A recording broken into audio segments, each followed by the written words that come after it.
নাম দিয়েছেন তাবলিগি সভা, বিরাট ধর্মীয় জালসা। আর সেই জালসাতে মেলা চলে, জেনা চলে, নারী পুরুষের জেনা চলে। আপনার হায়া হয় না? কিসের পুরুষ আপনি? আপনার মতো কা পুরুষকে এই গ্রামে কবর দিতে এসে আপনি মনে রাখিয়েন।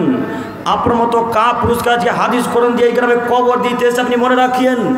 দিনী প্রোগ্রাম, জালসা, দিনী সভা, তাবলিগি জালসা, এইখানে মেলা চলবে কেন? মেলা বসবে কেন? একটু আপনারা আমার দিকে লক্ষ্য করুন। এইখানে যদি এখন 10টা মানুষ থাকে তো ওই মেলাতে 10,000 মানুষ ঘোরাঘুরি করছে। কথা মিলছে আমার? জি। এইখানে যদি এখন 5টা মানুষ থাকে তো ওই মেলাতে 5,000 নারী পুরুষ একসাথে ঘোরাঘুরি করছে। বলেন এই প্রোগ্রাম দেওয়ার নাম কি? আপনারা প্রোগ্রাম দিয়েছেন এই কারণে মানুষের উপকার হবে, মানুষের কিছু কল্যাণ হবে, মানুষ পরকালে লাভবান হবে, এই আশাতেই প্রোগ্রাম দেওয়া, তাই তো? এটাই মূলত আমাদের আশা।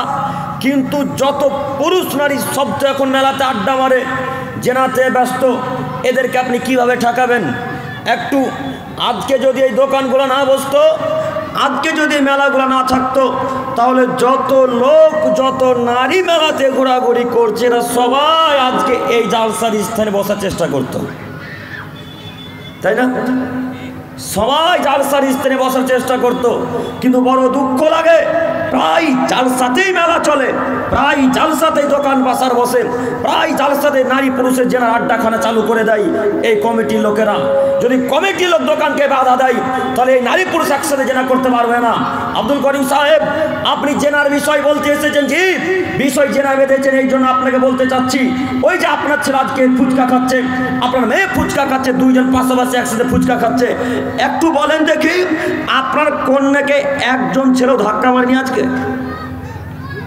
হ্যাঁ, আজকে যে শত শত নারী ফুচকার দোকানে আড্ডা মারছে, শত শত যুবক ফুচকার দোকানে খাওয়া দাওয়া করছে, ঘুগনির দোকানে খাওয়া দাওয়া করছে, ঝুড়ি জিলাপির দোকানে ঘোরাঘুরি করছে, একজন হাত তুলে বলেন যে আমার কন্যাকে এই গ্রামের কোনো ছেলে আজকে ধাক্কা মারেনি? দেখি কোন মায়ের বেটার ক্ষমতা আছে, দেখি বলেন যে আমার মেয়েকে ধাক্কা মারেনি। অসম্ভব। আপনার মেয়ে বাজারে গেছে মানে আপনার পুরুষ ধাক্কা মেরেছে, আপনার স্ত্রী মেলাতে গেছে মানে পর পুরুষে ধাক্কা মেরেছে। ধাক্কা মারলেই জেনার পাপ হয়। শুধু যৌনাঙ্গের সাথে মিললে জেনা হয় না, দুই চোখে দেখা হচ্ছে জেনা, হাত দিয়ে লাড়া হচ্ছে জেনা, কাজে বাস্তবায়ন করা হচ্ছে জেনা, জেনার পথে হাঁটা হচ্ছে জেনা, দুই পায়ের জেনা। আপনাকে আমি কি দিয়ে বুঝাই? শত শত নারী, শত শত যুবক একসাথে দোকানে আড্ডা মারে, ফুচকা দোকানে, ঝুড়ি জিলাপির দোকানে, ঘুগনির দোকানে, আর এগুলোর দোকানে লাখো মানুষ আজকে ওই নারী পুরুষ একসাথে আড্ডা মারে। এই গ্রামের পুরুষ মানুষ কি বেঁচে নেই? সব কি হিজড়া হয়ে গেছে? এই গ্রামের কোনো মানুষ কি বেঁচে নেই? সব কি হিজড়া হয়ে গেছে? যদি হিজড়া না হলো তো আজকের মেলাতে আপনার মেয়ে ঘোরাঘুরি করলো কেন? আপনি কি কা পুরুষ? আপনি কি শরীরে রক্ত নাই? যাতে সবই পুরুষ মানুষের ক্ষমতা দিয়েছেন, আপনি নিজেকে পুরুষ মনে করেন, আপনার কন্যা বাড়িতে থাকবে, মেলাতে নয়। আপনি পুরুষ, আপনার কন্যা বাড়িতে থাকবে, মেলাতে নয়। আপনার কন্যা সেই সন্ধ্যা থেকে রাত্রি এখন 8টা 15 বাজে, সন্ধ্যা থেকে এখন রাত্রি 8টা 15 বাজে, এতক্ষণ যাবত আপনার কন্যা বাজারে ঘুরে একবার বাধা দেননি। কিভাবে ঠেকাবেন তাকে? জেনাকে বাধা দিবেন কিভাবে? জেনাকে আটকাবেন কিভাবে? জেনার পথ তো আপনারাই চালু করেছেন। যে জেনার পথ তো আপনারা চালু করেছেন, জেনা এখন ঠেকাবেন কিভাবে? জেনাকে যদি ঠেকাতে চান তাহলে মেলাকে বন্ধ করতে হবে, তাহলে জেনা বন্ধ হবে ইনশাল্লাহ। নইলে আপনার মেয়েকে, আমার মেয়েকে, আপনার মাকে, আমার মাকে লাখো পুরুষ আজকে মেলাতে ধাক্কা মারবে, আপনি কিছুই করতে পারবেন না। সম্মানিত মুরব্বী সাহেব, সম্মানিত দিনী ভাই, আমি আপনার দৃষ্টি আকর্ষণ করে আবারও বলতে চাচ্ছি, আপনি এই স্থানে আর বসে থাকিয়েন না, চলে যান বাড়ি। বাড়ি গিয়ে দেখুন আপনার কন্যা আজকে বাজারে ঘুরছে কিনা, চলে যান বাড়ি। বাড়ি গিয়ে দেখুন আপনার স্ত্রী আজকে বাজারে ঘুরছে কিনা, চলে যান বাড়ি। বাড়ি গিয়ে দেখুন আপনার নাতিন পত্নী ঘুরছে কিনা। যদি ঘোরাঘুরি করে তাহলে তাদেরকে বাড়িকে নিয়ে বসিয়ে দেন, তাকে মেলাতে ঘুরতে দিবেন না। আজকে আপনি এখানে বসে আছেন নেকির উদ্দেশ্যে, আজকে এখানে আপনি বসেছেন নেকির উদ্দেশ্যে, নেকি নেবেন, এটা আপনার কাজ। জান্নাতে যাবেন, এটা আপনার কাজ। তবে আল্লাহ নবী বলছেন দায়ুস জান্নাতে যাবে না, দায়ুস জান্নাতে যাবে না। আল্লাহ নবী বলেন সালাসাতুন লা ইয়াদখুলুনাল জান্নাতা আবাদা। আদমের ছেলে মেয়ে তোমরা শোনো, 3 শ্রেণীর মানুষ জান্নাতে যাবে না। আদমের ছেলে মেয়ে তোমরা শোনো, 3 শ্রেণীর মানুষ জান্নাতে যাবে না। এক, মুদমিনুল খামর, যারা নিয়মিত নেশাদার দ্রব্য খায় পান করে, এরা জান্নাতে যাবে না। 2 আর-রাজুলাতু মিনান নিসা, পুরুষের বেশধারী নারী জান্নাতে যাবে না। 3 আদ-দায়ুস আল্লাযী ইউকিরু ফি আহলিল খাবাস, বাড়িতে যারা বেহায়াপনার সুযোগ দেয় তারা জান্নাতে যাবে না। একটু আপনাকে বুঝাই, দায়ুস আরবি শব্দ, আপনি আরবি বোঝেন না, একটু আপনাকে বলি দায়ুস কাকে বলে।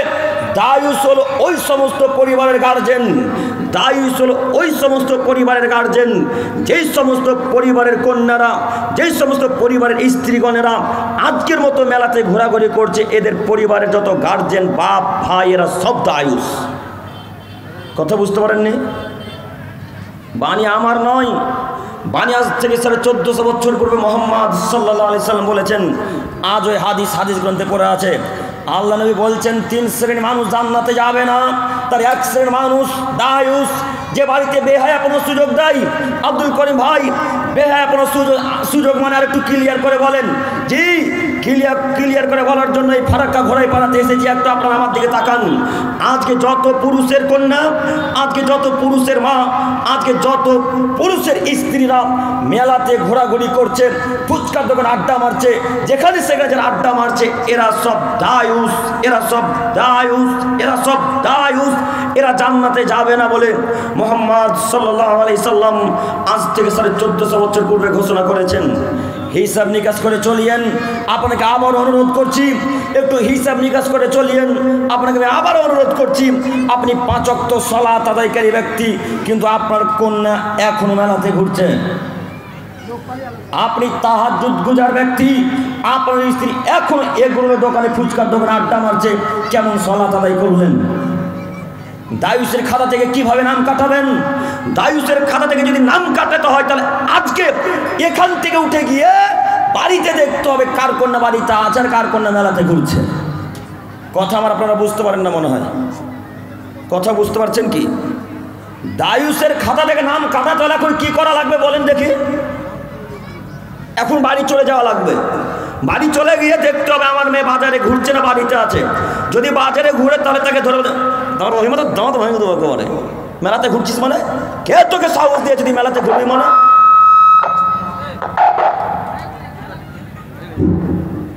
কে তোকে ক্ষমতা দিয়েছে তুই মেলাতে যাবি মানে? তুই কি হিন্দুর মেয়ে? তুই কি খ্রিস্টানের মেয়ে? তুই কি বৌদ্ধের মেয়ে? তুই কি ইহুদিদের মেয়ে? ইহুদিদের একটা বৈশিষ্ট্য আছে, খ্রিস্টানদের কন্যাদের একটা বৈশিষ্ট্য আছে। তারা যখন বাড়ি থেকে বের হয় তখন পর্দা না করে বের হয়। খ্রিস্টানদের কন্যারা যখন বাড়ি থেকে বের হয় তখন বুকের কাপড়কে, মাথার কাপড়কে ফেলে দিয়ে বাড়ি থেকে বের হয়। খ্রিস্টান বৌদ্ধদের একটা মহিলাদের বৈশিষ্ট্য আছে, তারা যখন বাড়ি থেকে বের হয় মাথাতে কাপড় না দিয়ে, বুকে গণনা না নিয়ে রাস্তাতে উলঙ্গ চলাচল করে। আপনারা কি ইহুদির মেয়ে? আপনার কন্যা কি খ্রিস্টানের মেয়ে? আপনার কন্যাটা কি হিন্দুদের মেয়ে? আপনার কন্যা কি ইহুদিদের মেয়ে? লজ্জা হয় না কেন? কা পুরুষের পরিচয় দিয়ে গোড়ায় পাড়াতে বসবাস করছেন কেন? কা পুরুষের পরিচয় দিয়ে ফারাক্কাতে বসবাস করছেন কেন? শতদিন বলেছি এই পুরুষত্ব না রেখে মরে যাওয়া অনেক ভালো। আপনি কা পুরুষ আপনার কন্যা বাজারে ঘুরেন? আপনি কা পুরুষ আপনার কন্যা বাজারে ঘুরেন? আপনি কা পুরুষ আপনার কন্যা বাজারে ঘুরেন? এই জন্য আল্লাহ নবী আপনাকে আজ থেকে 1400 বছর পরে বলেছেন, ইয়া মাশারাস শাবাব মান ইসতাতা বিনতুমুল বাব ফালিয়াতাজাওয়াজ। আদমের ছেলেমেয়ে তোমরা শোনো, যতদিন তোমাদের ক্ষমতা না হবে, এ আদমের ছেলেরা, তোমাদের যতদিন ক্ষমতা না হবে ততদিন পর্যন্ত তোমরা বিবাহ করো না। আল্লাহ নবী আপনাকে অনুমতি দেননি এতক্ষণ পর্যন্ত, যতক্ষণ ক্ষমতা না হয়েছে। ক্ষমতা যেদিন হবে সেদিন বিবাহ করতে আল্লাহ নবী আপনাকে বলেছেন। ক্ষমতা বলতে আপনি কি বুঝলেন?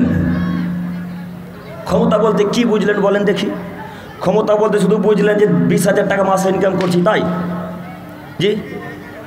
ক্ষমতা বলতে শুধু বুঝলেন যে শীত দাঁড়িতে যৌন ক্ষমতা আছে, এটাই? মাসে 20-30 হাজার টাকা ইনকাম করার নাম ক্ষমতা? জি না, মাসে 20-30 হাজার টাকা ইনকাম করার নাম ক্ষমতা নয়। ক্ষমতা মানে চোখ যেদিকে ঘুরে বউ বাচ্চা সেদিকে ঘুরে, তার নাম ক্ষমতা।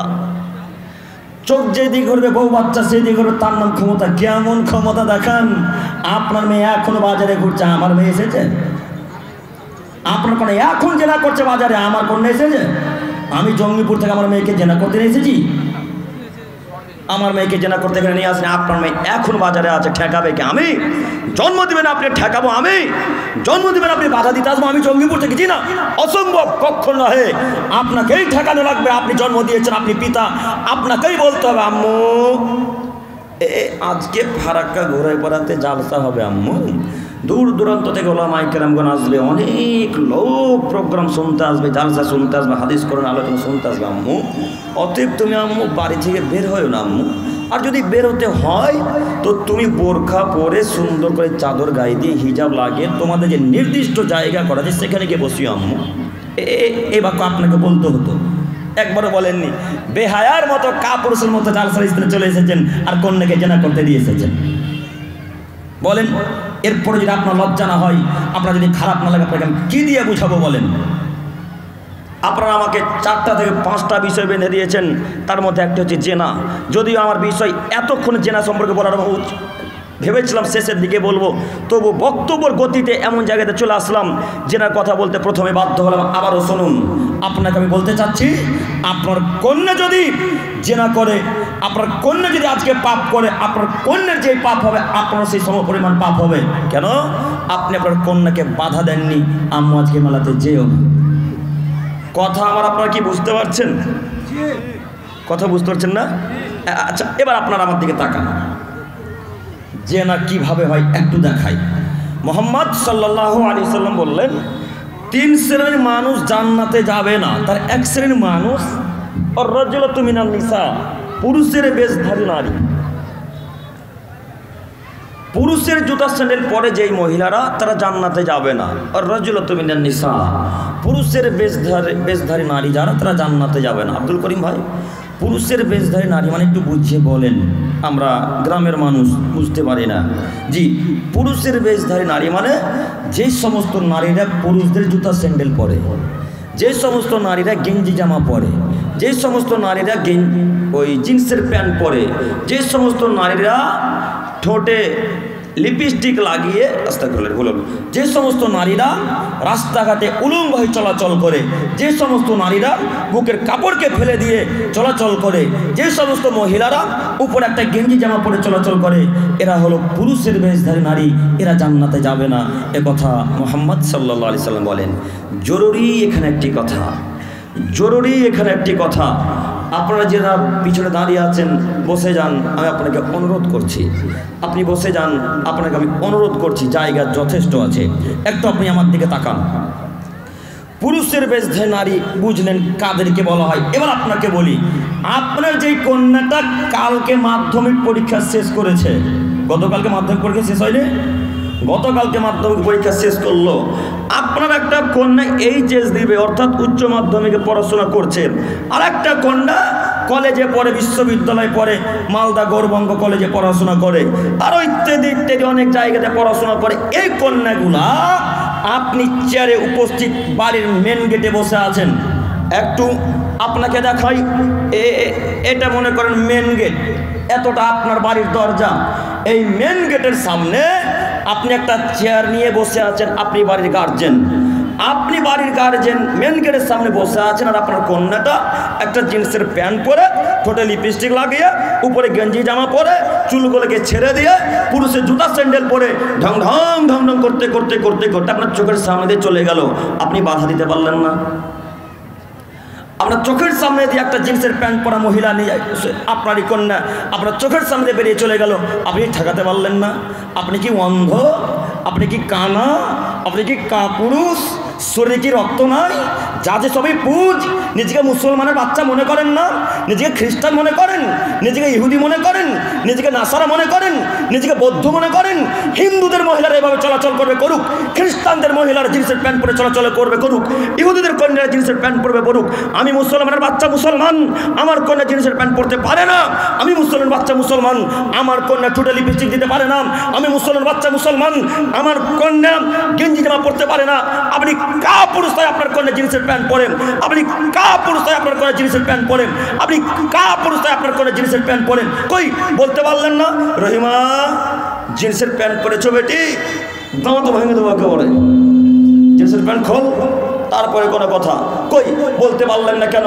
এই জন্য আপনাকে বলেছে আপনি বিবাহ করিয়েন না, আপনার ক্ষমতা হয়নি। আপনার আব্বা বিবাহ দিয়েছে, স্ত্রীর কাছে রাত্রেবেলায় ঘুমিয়েছেন, তাই ছেলে মেয়ে হয়েছে। ক্ষমতা কি বুঝতে পারেননি?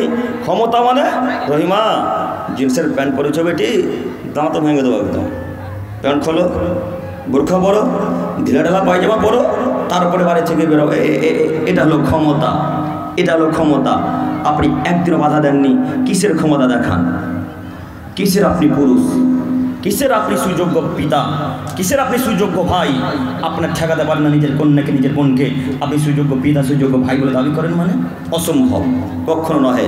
সম্মানিত মুরব্বী সাহেব, আমি আপনার দৃষ্টি আকর্ষণ করে আবারও বলছি, আপনাকে আমি অনুরোধ করে বলি, এখন স্টেজের সামনে থেকে উঠে চলে যান, চলে যান। আবারও বলছি, চলে যান। দেখেন বাড়ি গিয়ে আপনার কন্যা আজকে মেলাতে আছে না তাদের জায়গাতে বসে আছে। যদি থাকে আলহামদুলিল্লাহ, নিজের জায়গাতে, খুব সুন্দর কথা, আর কোনো কথা নেই। আর যদি মেলাতে থাকে তার হাত ধরে বাড়ি নিয়ে গিয়ে তাকে বাড়িতে ঘুমান, বাড়িতে বসিয়ে রাখেন। পাপ থেকে বাঁচবেন ইনশাল্লাহ, পাপ থেকে বাঁচবেন ইনশাল্লাহ। আপনাকে আমি অনুরোধ করে বলি, উঠে চলে যান। বক্তব্য আব্দুল করিম আবার পরের দিন শুনে নেবেন। শাহিনুর ভাইয়ের বক্তব্য তার পরের দিন আবার শুনে নেবেন। আব্দুল গাফফার সাহেবের বক্তব্য পরের দিন শুনে নেবেন। আব্দুল করিমের বক্তব্য পরের দিন আবার শুনে নেবেন। আপনাকে এখন শুনতে হবে না, এখন আপনার কন্যাকে ঠেকাতে হবে, এটা আপনার দায়িত্ব, এটা আপনার দায়িত্ব। বক্তব্য কালকে শুনবেন, আবার ইউটিউব ফেসবুক থেকে পাবেন। কিন্তু আপনার কন্যাকে যত পাপ করবেন, এই পাপ কীভাবে ঠেকাবেন আপনার কন্যাকে বলেন? কথা বুঝতে পারেননি? আপনারা আমার কথা বুঝতে পারছেন কি? কিভাবে ঠেকাবেন বলেন? আপনারা হয়তো বলবেন, আব্দুল করিম ভাই যেখানেই যাচ্ছে সেখানে মেলা সম্পর্কে বলছে।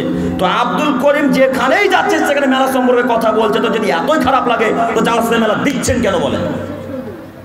দিচ্ছেন কেন? জালসা থেকে মেলা উঠিয়ে দেন। তাই আমার পর্যন্ত কোনো জালসা থেকে বলবো না যে মেলা দোকান বসেছে কিনে বসেনি, জিন্দগিতে বলবো না। যখন সামনে দেখতে হলে বলবো, প্রতিবাদ করবো। আমি তো আপনার অন্য বক্তার মতো নই, আমি তো অন্য বক্তাদের মতো নই যে আমি কমিটির লোককে ভয় করে বক্তব্য দেবো, আমি সর্দারকে ভয় করে বক্তব্য দেবো, আমি ক্যাশিয়ারকে দেখে ভয় করে বক্তব্য দেবো। আমি তো ওরকম বক্তা নই, আমি তো ওইভাবে বক্তব্য রাখি না।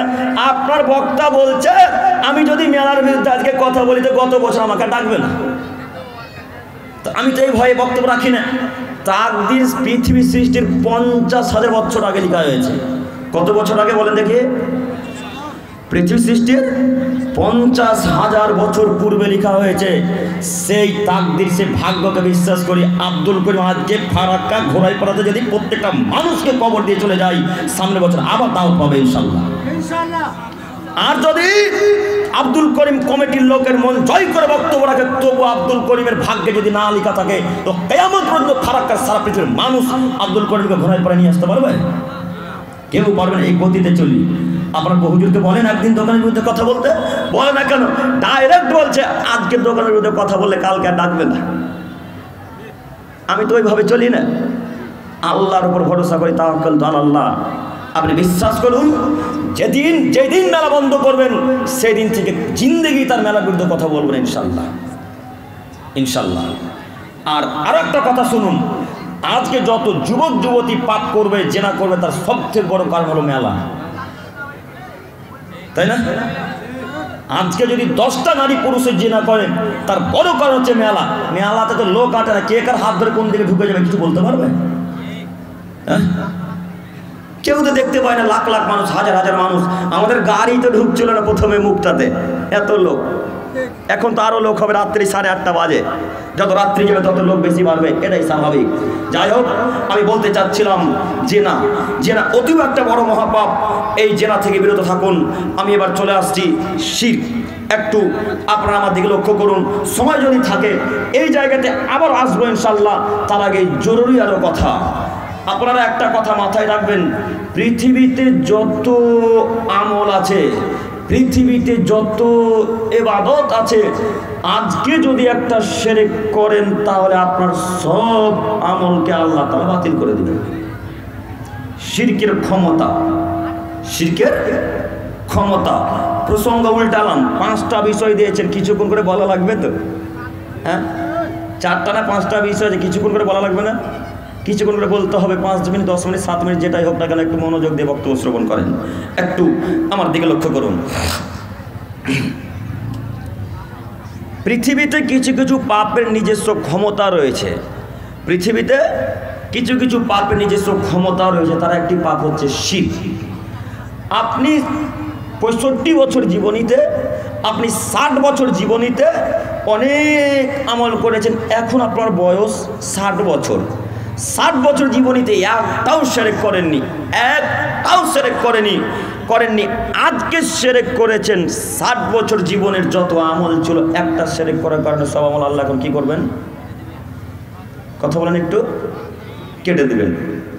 এটা যে শিরকের ক্ষমতা। আর বেদাতের ক্ষমতা কি? আজকে যদি কেউ বেদাত চালু করে, বেদাত পালন করে বা বেদাত কেউ করে, তাহলে কিয়ামত পর্যন্ত পৃথিবীতে যতদিন বাঁচবে ততদিন পর্যন্ত আল্লাহ তাআলা তার কোনো ইবাদত কবুল করবেন না। মনে থাকবে এই দুটো বাক্য, মনে হয় ইনশাআল্লাহ মনে থাকবে। শিরক করলে পূর্বের আমল কি হয়ে যায়?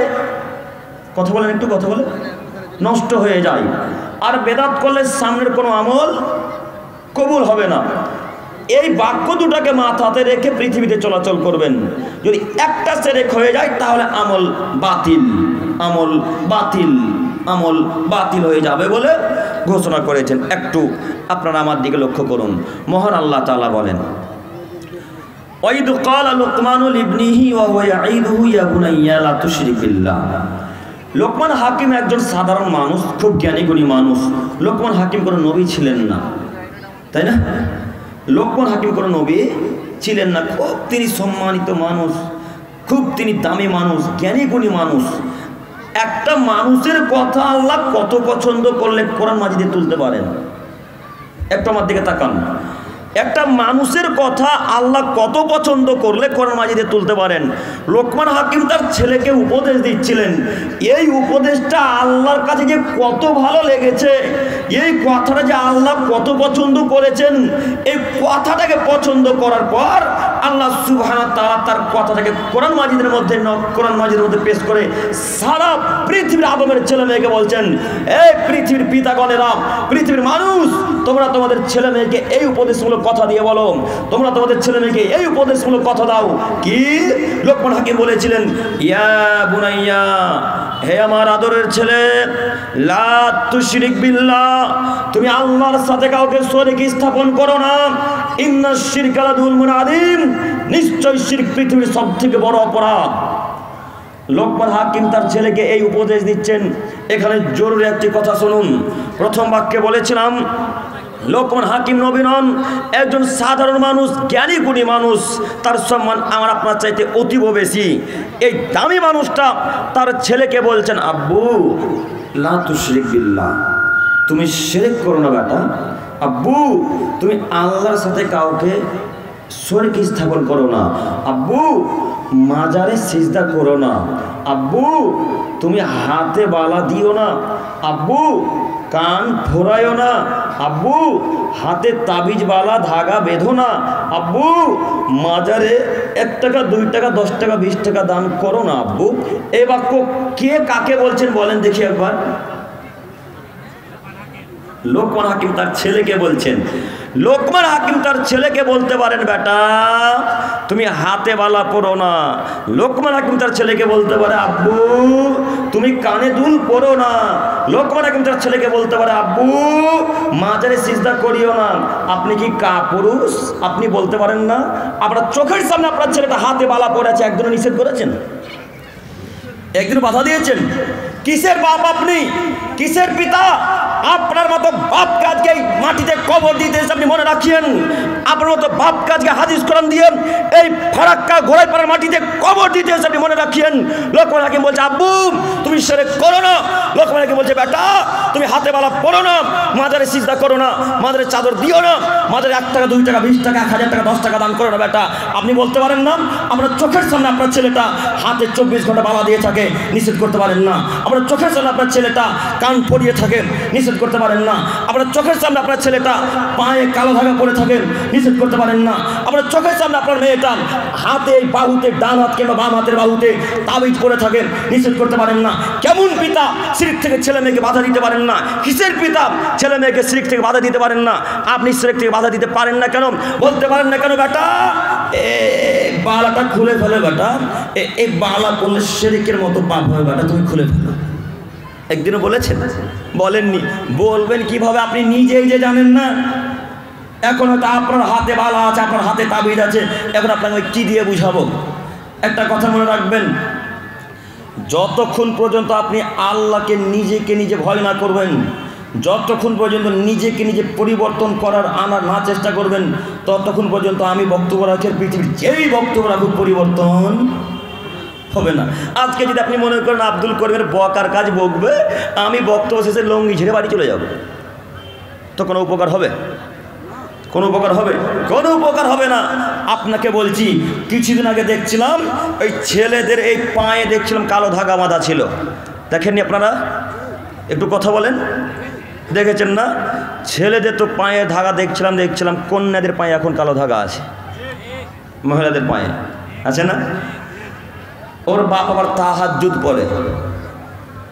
যে মহিলাটা, যে পুরুষটা, যে পুত্রটা, যে কন্যাটা হাতে তাবিজ দিয়ে আছে, পায়ে কালো ধাগা পড়ে আছে, ওর বাপ আবার 5 ওয়াক্ত সালাত আদায় করে। ওর বাপ শিরিক বিদআত কিছুই বোঝে না গো। নইলে মেয়েকে একবার বলতে পারে না, আম্মু ছি ছি ছি ছি করেছো কি আম্মু, ছি ছি ছি, ধাগা খুলো ছি, ধাগা পরলে পাপ হবে আম্মু, ছি ছি, ধাগা পরলে পাপ হবে, ধাগা খুলে ফেলো। কে বলেছে? বলেছেন একদিনও? বলেননি কেন? আপনাকে জ্ঞান অর্জন করা লাগবে, শিরক কোনটা, বিদআত কোনটা। একটু আপনাকে আরেকটা আমি কথা কপি করি, আপনার হুজুরের কথা। একটা ছেলের এই কবজিতে খুব ব্যথা করছে। কবজি বুঝতে পারছেন কি?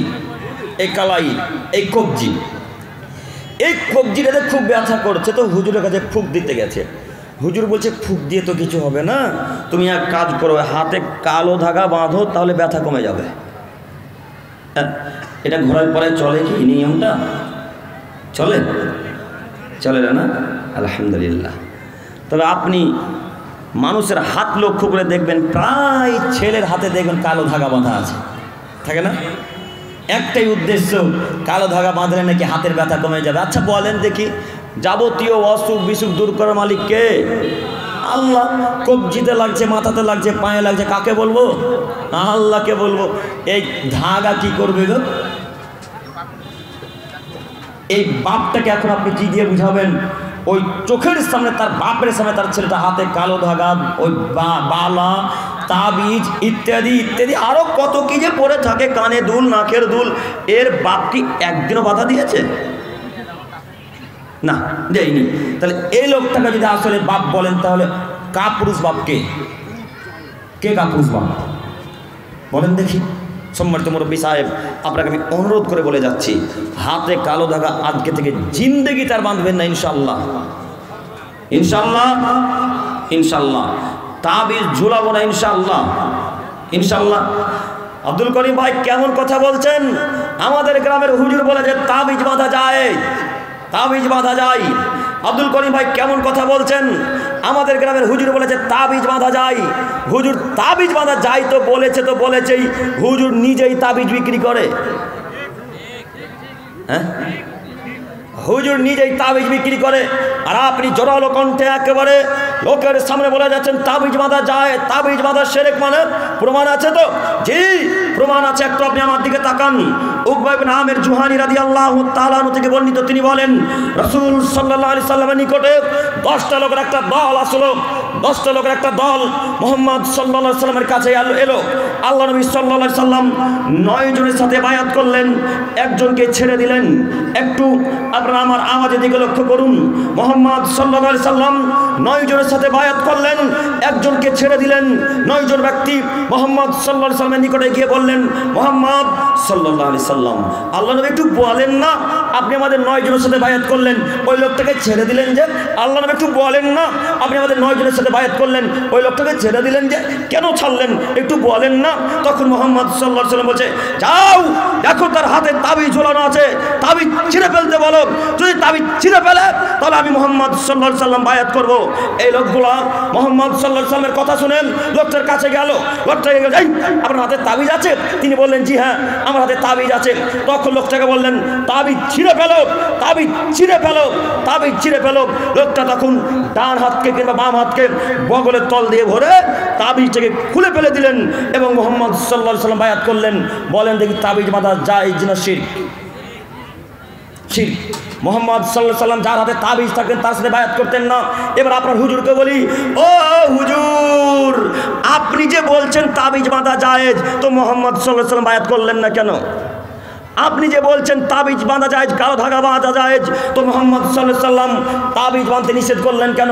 একটু আপনাকে এখানে অনুরোধ করে বলি, হুজুর ব্যবসা টিকিয়ে রাখার জন্য, জাল এই ব্যবসাকে টিকিয়ে রাখার জন্য তাবিজকে জায়েজ বলেছেন। হুজুর ব্যবসাকে টিকিয়ে রাখার জন্য তাবিজ বাঁধা জায়েজ বলেছেন? জি না, অসম্ভব, কখনো নয়।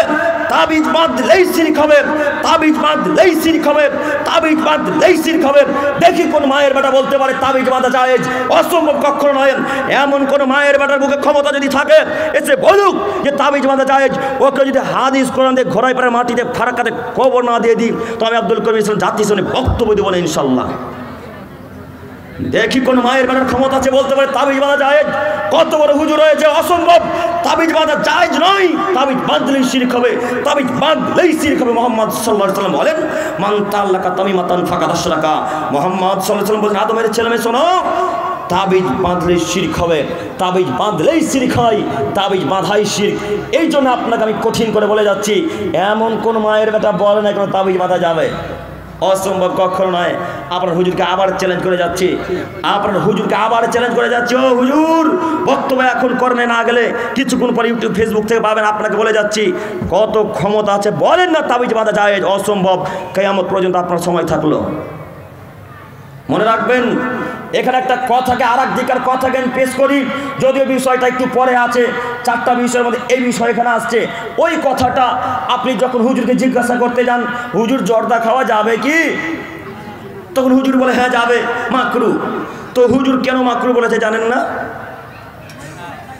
হ্যাঁ, নিজে খায় তাই বলেছে মাকরু। এখন যদি হুজুর বলে দেয় যে মাকরু নয় হারাম, তাহলে হুজুর আর খেতে পাবে? আর তো খেতে পাবে না। এই জন্য হুজুর বলেছে মাকরু। তো তাবিজের ব্যবস্থাটাও ঠিক ওই রকম। এখন যদি তাবিজ বলে দেয় হুজুর যে তাবিজ বাঁধা শিরক, তাহলে হুজুরের ব্যবস্থা চলবে? আর চলবে না। এই জন্য বলছে জায়েজ। হুজুর নিজেও মুশরিক, জাতিকে মুশরিক করে জাহান্নামের দিকে নিয়ে যাওয়ার জন্য প্রচেষ্টায় আছে। হুজুর নিজেও মুশরিক, জাতিকে নিয়ে যাওয়ার জন্য চেষ্টায় আছে, প্রচেষ্টায় আছে। বড় দুঃখ লাগে, বইয়ের দোকান যখন ঢুকে, আমাদের জঙ্গিপুরে কয়েকটা বইয়ের দোকান আছে, বইয়ের দোকান ঢুকলেই লক্ষ্য করে দেখা যায় তাবিজের বই লেখা থাকে। এই বলে তাবিজ লিখতে হয়, আল্লাহু আকবার 33 বার আর সুবহানাল্লাহ 99 বার। এইভাবে কত কি 4 কোণা 5 কোণা ঘর করে নাকি তাবিজ লিখতে হয়, বইয়ের নকশা দেওয়া আছে। দেখেননি আপনারা? কেউ যদি বই পড়ে থাকেন তাবিজের বই, তাহলে বুঝতে পারবেন। কথা যদি ভুল হয়ে যায়, আব্দুল করিমকে এখনই বলেন, বক্তব্য ফিরিয়ে নিতে প্রস্তুত। সম্মানিত মুরব্বী সাহেব, সম্মানিত তিনি ভাই, মনে রাখবেন, অসম্ভব, তাবিজ বাঁধলেই শিরক হয়, তাবিজ বাঁধা না জায়েজ, তাবিজ বাঁধলেই শিরক হবে, তাবিজ বাঁধা জায়েজ নয়।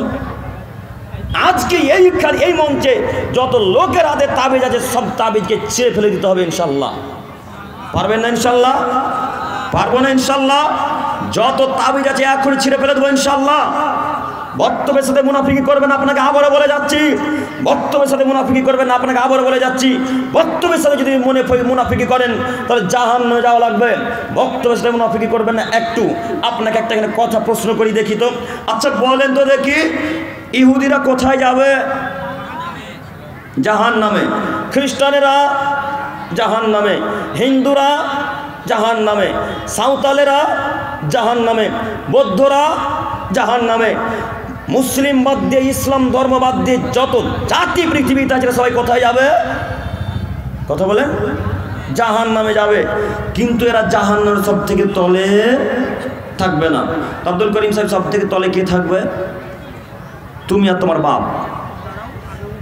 আব্দুল করিম সাহেব হিসাব করে বলছেন তো? জি, তুমি আর তোমার বাপ। কেন? মুহাম্মদ সাল্লাল্লাহু আলাইহি ওয়াসাল্লাম বলছেন, আরে ইহুদি খ্রিস্টানরা জাহান্নামে যাবে কথা ঠিক, নাসারারা জাহান্নামে যাবে কথা ঠিক, বৌদ্ধরা জাহান্নামে যাবে কথা ঠিক, কিন্তু এরা সব থেকে তলে থাকবে না।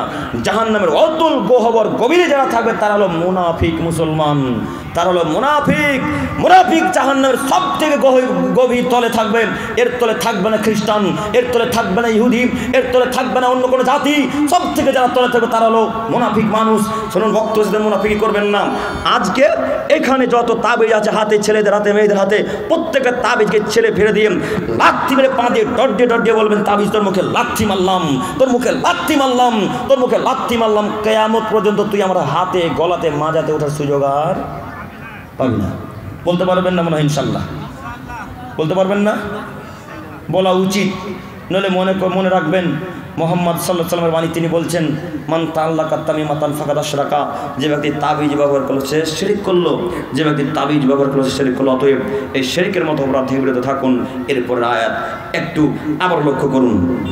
মহান আল্লাহ তাআলা বলেন ওয়ামান ইউশরিক বিল্লাহ, আদমের ছেলে মেয়ে শোনো, যদি কেউ শিরক করে মারা যায় ফাকাদ হারামাল্লাহু আলাইহিম আল জান্নাহ, আমি আল্লাহ সুবহানাহু ওয়া তাআলা তার উপর জান্নাতকে হারাম করে দিলাম। ওমাহুন নার, এবং তার থাকার জায়গা হলো জাহান্নাম। ওমালিয যালিমিনা মিন আনসার, এবং অত্যাচারী মানুষদের জন্য কোনো সহযোগী থাকবে না। জরুরি এখানে একটি কথা মনে রাখবেন, মহান আল্লাহ তাআলা বলেন আদমের ছেলে মেয়ে, তোমাদের মধ্যে যদি কেউ শিরক করে মারা যায় ফাকাদ হারামাল্লাহু আলাইহিম আল জান্নাহ, আমি আল্লাহ তাআলা তার উপর জান্নাতকে হারাম করে দিলাম। ওমাহুন নার, এবং তার থাকার জায়গা হলো জাহান্নাম। ওমালিয যালিমিনা মিন আনসার, অত্যাচারীদের জন্য কোনো সহযোগী মানুষ থাকবে না। জরুরি এই বাক্যের একটি বাক্যের ব্যাখ্যা করি, তারপরে সামনের দিকে এগিয়ে যেতে চাইছি। একটু আপনারা আমার দিকে লক্ষ্য করুন। এই আয়াত কোরআন মাজিদের মধ্যে আছে, ওই যে কোরআন মাজিদ ওখানে দেখতে পাচ্ছেন, এই আয়াত ওই কোরআন মাজিদের মধ্যে আছেন। এবার আপনাকে বলি, এই আয়াত কি আপনার হুজুর জানে না? জানে না? আপনি একটা কথা আপনাদেরকে আমাদেরকে মেনে নিতে হবে, আমাদের মধ্যে আহলে হাদিসদের মধ্যে যত হাফেজ আছে তার থেকে বেশি হাফেজ কাদের মধ্যে আছে বলেন দেখি? হানাফিদের মধ্যে। এটা আপনাকে এক বাক্যে স্বীকার করতে হবে। যদিও ইদানিং আমাদের আহলে হাদিসদের মধ্যে অনেক হাফেজের সংখ্যা বেড়েছে, তাই না? আলহামদুলিল্লাহ। আমারও মাঝে মাঝে খুব কষ্ট লাগে যে বক্তব্য যখন পড়ি তখন আয়াতগুলোকেও আবার মুখস্থ করতে হয়, তাই না? যদি হাফেজ হয়ে থাকতাম তাহলে তো আয়াতটা মুখস্থ করতে হতো না, শুধু হাদিসটা মুখস্থ করে চলে আসতাম। কথা বুঝতে পারেন না? তো যারা হাফেজ তাদের ইলমে আল্লাহ বারাকা দান করুন, প্রত্যেকের ইলমে আল্লাহ বারাকা দান করুন, সকলে বলি আমিন। সম্মানিত দিনী ভাই, বলছিলাম আমাদের মধ্যে যে পরিমাণের হাফেজ আছে তার থেকে বেশি পরিমাণ হাফেজ আছে ওই হানাফি ভাইদের মধ্যে, দেওবন্দি ভাইদের মধ্যে। তো ওই ভাইয়েরা কি এই আয়াত মুখস্থ করেননি? এই 114টা সূরার মধ্যে 30 পারা কোরআন মাজিদের মধ্যে এই সূরার আয়াত আছে, এখনো এই কোরআন মাজিদা আছে। আব্দুল করিমকে দেখাতে বলেন, দেখার জন্য আমি রেডি আছি। একটু আমি যে বাক্য বলতে চাচ্ছি এই কথাটা একটু মনোযোগ দিয়ে শ্রবণ করুন। 30 পারা কোরআন আপনার হুজুরের মুখস্থ আছে, 114টা সূরা আপনার হুজুরের মুখস্থ আছে, কিন্তু আপনার হুজুর একবারও বলল না যে যারা শিরক করে মারা যাবে তারা জাহান্নামে যাবে, তাদের উপর জান্নাত হারাম। এই বাক্য আপনার হুজুর একদিনও বলেননি। কেন বলেননি? যদি বলে দেয় আদমের ছেলে মেয়েকে, তার মুরিদেরাকে, যে শিরক করলে মানুষের উপর আল্লাহ জান্নাতকে হারাম করে দিলেন, তাহলে তারপরের দিন থেকে কেউ মাজারে যাবে না। কথা বুঝতে পারেননি? তারপরে দিন থেকে আর কেউ মাজারে টাকা দিতে যাবে না, কেউ চাদর চড়াবে না, কেউ তাবিজের ব্যবসার কাজে যাবে না, হুজুরের কাজে যাবে না। এই জন্যে হুজুর ব্যবসাকে টিকিয়ে রাখার জন্যে আয়াতের তর্জমা করে না, আয়াতের অর্থ করে না। অথচ হুজুর আয়াত ঠিকই মুখস্থ আছে, হুজুর অর্থ ঠিকই জানে, কিন্তু হুজুর জানে আমি যদি আয়াতের অর্থ করে দিই তাহলে আমার মাল্লু আসা বন্ধ হয়ে যাবে, তাই না? আমার অর্থ আসা বন্ধ হয়ে যাবে। এই জন্য তো হুজুর বলছে তোমরাও চলো আমিও চলি। এরকম আমরা খাবি কতদিন? না তো গোলে মালে যায় যতদিন কেউ বিরোধিতা না করেছে, মুরিদ যতদিন বিরোধিতা না করেছে ততদিন পর্যন্ত এই ব্যবসা চলবে। মুরিদ যেদিন বিরোধিতা করবে সেদিন থেকে আর এই ব্যবসা চলবে না ইনশাল্লাহ। মুরিদও যে বোকা, হুজুর তো পীর সাহেব তো বোকা বোকা, মুরিদও যে বোকা। আল্লাহর কসম কি যে লাগে, একবার মনে হয় যে আমরা কোন পাগলের কাছে বসবাস করছি, পাগল দুনিয়াতে আছি। আপনার হুজুর বড় পীর বলছেন, নাম বলছেন, তবে মনে করে নেবেন, বুঝতে পারবেন বড় পীরকে। বড় পীর এখনো জীবিত আপনাদের মধ্যে আছেন। এই বড় পীর বলছে শোনো, যদি কাউকে সাপে কামড়িয়ে নেয় তাহলে হাসপাতাল যাওয়া লাগবে না। পৃথিবীর মানুষ, যদি কাউকে বিষাক্ত সাপে কামড়ে নেয় তাহলে পিজি হসপিটাল যেতে হবে না। যদি কাউকে বিষাক্ত সাপে কামড়ে নেয় তাহলে তাকে কোনো আরজিকর হাসপাতালে যেতে হবে না। সব কলকাতার নাম বলছি, কিন্তু কথা বুঝতে পারছেন কি? সব কলকাতার হসপিটালের নাম। তার মানে আপনি বুঝেন, আঁচ করেন কোথাকার হুজুরের কথা বলছি। আমি আপনার হুজুরের নাম বলবো না, আপনি একটু আঁচ করিয়েন। আপনার হুজুর বলছে বিষাক্ত সাপে যদি কামড়ে নাই তাহলে কোনো বড় হসপিটাল, আরজিকর আর নীলরতন আর ওই আর একটা কী যেন হাসপাতাল আমাদের মুর্শিদাবাদের অনেক জায়গা খুব ভিড় হয়ে যায়, কি নাম, পিজি যা জি পিজি হসপিটাল। কাউকে যেতে হবে না, যদি কাউকে সাপে কামড়ে নাই তো আমার কাছে আসিও, আমি পীর বলছি, আমার থুতু লাগিয়ে দিলে বিষ সব মিটে যাবে। আল্লাহর কসম করে বলি, এই ভিডিও এখনো আছে।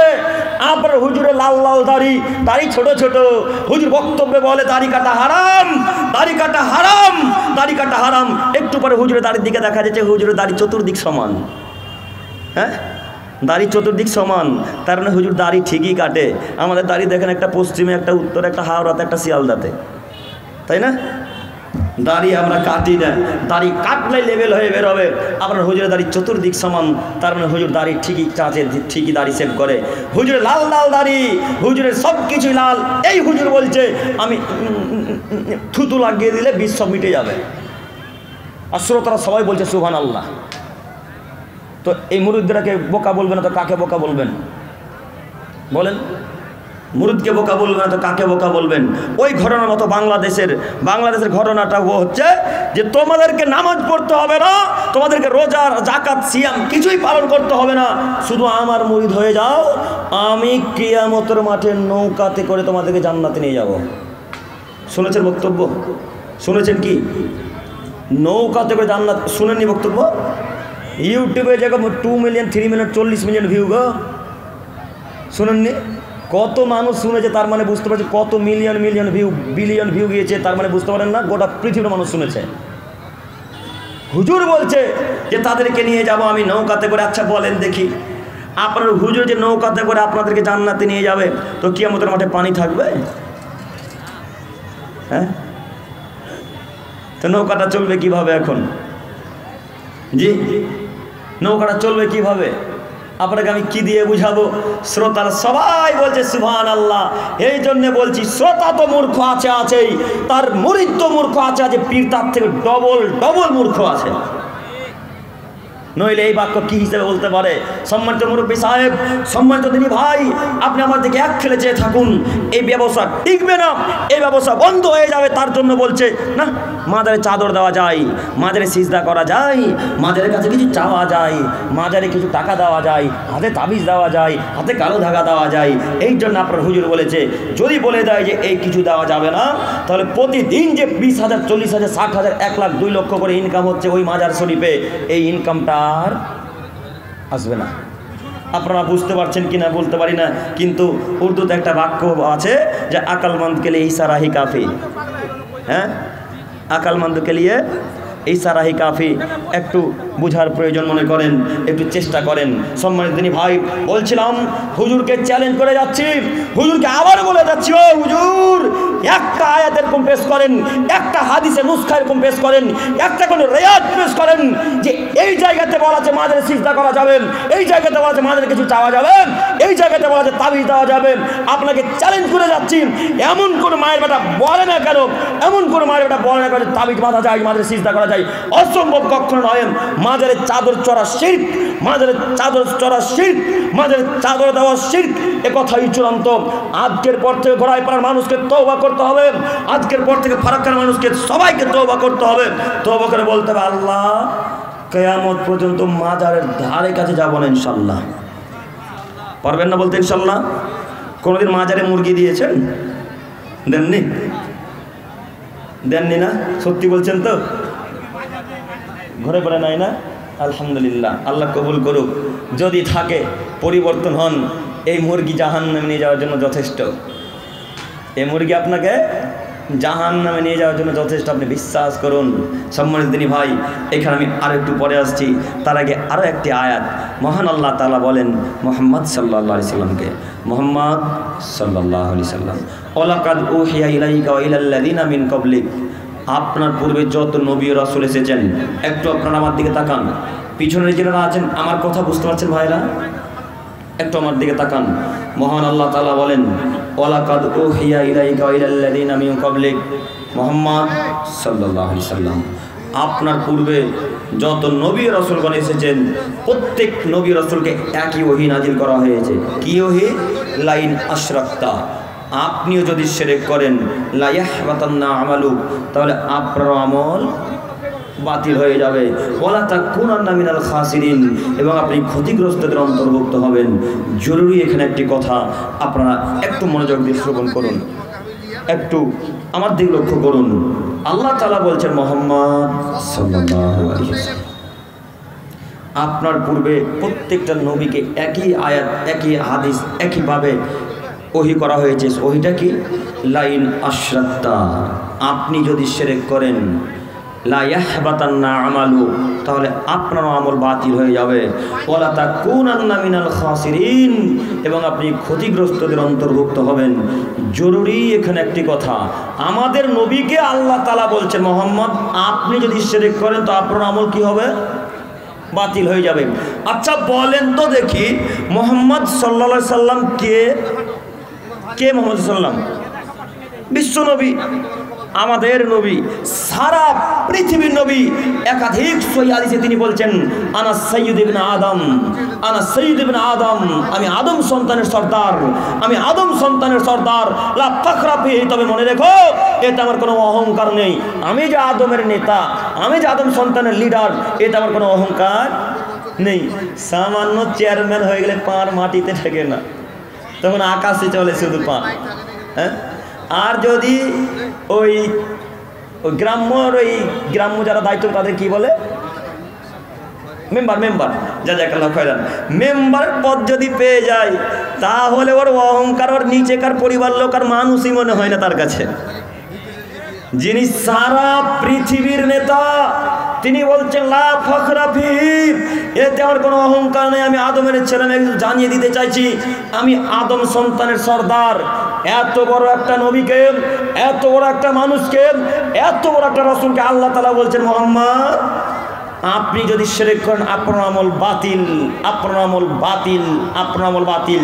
এবার আপনি বলুন মুহাম্মদ সাল্লাল্লাহু আলাইহি সাল্লাম যদি শিরক করেন তার আমল বাতিল হয়ে যাবে, তো হুজুরের আমল টিকবে? হুজুরের আমল টিকবে? হুজুর যদি 22 হাতের পাগড়ি পরে, আলখাল্লা পরে, জুব্বা পরে যদি হুজুর বক্তব্য দিতে আসে আর হাতে যদি তাবিজ থাকে, তবু হুজুর আমল বাতিল, হুজুর আমল বাতিল। ও হুজুর এই আয়াতগুলো চোখে পড়ে না? ও হুজুর এই আয়াতগুলো চোখে পড়ে না? শুধু বলো বেটা আহলে খবিস, তুমি মনে দেখো বেটা ফেরেশতা কিভাবে বাটাম ফাটা করে তোমার কবরে, মনে দেখো একবার ফেরেশতা কিভাবে বাটাম ফাটাই। তুমি যে বলছো আহলে খবিস, মানে আমাদেরকে গাল দিচ্ছে আমরা নাকি আহলে খবিস। আমরা যদি আহলে খবিস না হই তাহলে তুমি আহলে খবিস বেটা, কথা মনে রেখো। তোমাকে বলে যাচ্ছি মুহাম্মদ সাল্লাল্লাহু আলাইহি ওয়াসাল্লাম বলছেন যদি কেউ কাউকে কাফের বলে, যদি কেউ কাউকে কাফের বলে আর ওই লোকটা যদি কাফের না হয় তাহলে সে লোকটা নিজেই কাফের। কথা বুঝেননি? এখন যারা আমাদেরকে আহলে খবিস বলছে, এই লোকটার কথা অনুযায়ী আমরা যদি খবিস না হই, আহলে খবিস না হই, তাহলে সেই কি হলো? আহলে খবিস হলো। এই আপনার বক্তা বলছে যে শবে বরাতের রোজা কেউ যদি না করে, শবে বরাত কেউ যদি পালন না করে তাহলে সে নাকি মুসলমানই থাকে না। ইন্না লিল্লাহি ওয়া ইন্না ইলাইহি রাজিউন। ওর বিদ্যা বুদ্ধি কি আছে? ও হুজুর আপনার কথা আমি কপি করে বলছি, আপনি একটু মনে রাখিয়েন। আপনাকে এই উদ্দেশ্যে বলতে চাইছি, আপনি খুব বক্তব্য স্টেজে মঞ্চে জোরালো গলায় বলতে পারেন যে শবে বরাত পালন যারা করে না তারা মুসলিম নয়। এইভাবে জোরালো কণ্ঠে আপনার হুজুর বলছে, যদিও তাকে আমি আলেমই মনে করি না, তাকে একবারে জালেমের থেকে বেশি খারাপ মনে করি আমি। ও মানুষই নয়, বলে নাকি যে শবে বরাত পালন না করলে নাকি মুসলমানই থাকে না। হ্যাঁ, বক্তব্য শুনেছেন কি কেউ কোনোদিন? শবে বরাত পালন না করলে নাকি মুসলমান থাকে না। এই হুজুরকে বলছি, ও হুজুর 3 পাতা পড়েছেন, আপনাকে বলছি, আপনাকে চ্যালেঞ্জ করে যাচ্ছি, এমন একটা কথা পেশ করেন, নুসখা পেশ করেন যে শবে বরাত পালন করা যাবে। পেশ করেন, আমাকে দেখান। আমি সামনের বছর থেকে ইনশাল্লাহ শবে বরাত পালন করবো ইনশাল্লাহ। আর যদি নুসখা পেশ করতে না পারেন, কোনো রেওয়াজ পেশ করতে না পারেন, তাহলে এই নীতিকে বাতিল করতে হবে। এই নীতিকে বাতিল করে দিতে হবে। হুজুর আপনি একটু পড়াশোনা করিয়েন, আপনি ঠিকই গাল দিয়ে বলতে পারেন অমুক ভাষায় গাল দেন, আমি তো সেই ভাষায় গাল দেবো না আপনাকে। কিয়ামতের মাঠে হিসাব নিকাশ আপনার সাথে বাকি আছে, আপনি মনে রাখিয়েন। আপনাকে আবারও বলে যাচ্ছি, একটু পড়াশোনা করে জাতির সামনে কথা বলার চেষ্টা করিয়েন, একটু পড়াশোনা করে জাতির সামনে বক্তব্য রাখার চেষ্টা করিয়েন। আপনি যেইভাবে বক্তব্য দিয়েছেন যে কেউ যদি শবে বরাত পালন না করে তাহলে সে মুসলিম নয়। আচ্ছা, মুহাম্মদ সাল্লাল্লাহু আলাইহি ওয়াসাল্লামের বাণীতে যদি আমরা এবার মুসলিম হই আর উনি বললেন মুসলিম নয়, তাহলে এখন কে আসলে মুসলিম নয়? যিনি এখন বললেন আমরা মুসলিম নই, আর আমরা যদি মুসলিম হয়ে থাকি তাহলে এখন আমরা মুসলিম থেকে বাদ হলাম না? যে বলেছে সে বাদ হলো। তোর এই হাদিসটার জ্ঞান আছে? জ্ঞান থাকলে তো বলতো না যে কাফের কখন কাকে ফতোয়া দেওয়া যায়, কাফের কখন কাকে বলা যায়। ও বারবার শুধু আহলে হাদিসকে দেখে রাগ করে। কেন রাগ করে জানেন? আহলে হাদিস শুধু হক কথা বলে, তোদের মতো মাজার পূজা করে না। আহলে হাদিস হক কথা বলে, তোদের মতো শবে বরাত পালন করে না। আহলে হাদিস হক কথা বলে, তোদের মতো কোরআন খানি করে না। আহলে হাদিস হক কথা বলে, তোদের মতো কবরে গিয়ে সূরা ইয়াসিন পাঠ করে না। আহলে হাদিস হক কথা বলেন, তোদের মতো বাড়ি উদ্বোধন করার সময় কোরআন তেলাওয়াত করে না। আহলে হাদিস হক কথা বলেন, তোদের মতো এই বেদাতীদের মতো কবরের কাছে গিয়ে কিছু চাইতে পারে না। তার নাম আহলে হাদিস। এরাই মূলত আহলে হাদিস। যারা কবরের কাছে কিছু চায় তারা বেদাতি মুসলিম, তারা মুশরিক মুসলিম, তারা বেদাতি মুসলিম। আপনার হুজুরকে বলে দিন ভালো করে, আমি আপনার সাথে শত্রুতা করতে আসিনি। আপনার হুজুরের ব্রেন খোলার জন্য বলতে চাইছি, নীতি পরিবর্তন করতে বলেন। নীতি পরিবর্তন করতে বলেন, ফতোয়া ফেরত নিতে হবে যে আহলে হাদিসরা যদি শবে বরাত পালন না করে তারা মুসলিম নয়, এ কথা ফেরত নিতে হবে। কথা বুঝতে পারেন না? কথা ফেরত নিতে হবে। আপনাকে আবার বলে যাচ্ছি, তবে মনে রাখেন হুজুরকে এখানে বলতে চাচ্ছি, মুহাম্মদ সাল্লাল্লাহু আলাইহি সাল্লামকে আল্লাহ বলছেন আপনি যদি শিরক করেন তো আপনার সব আমল বাতিল হয়ে যাবে।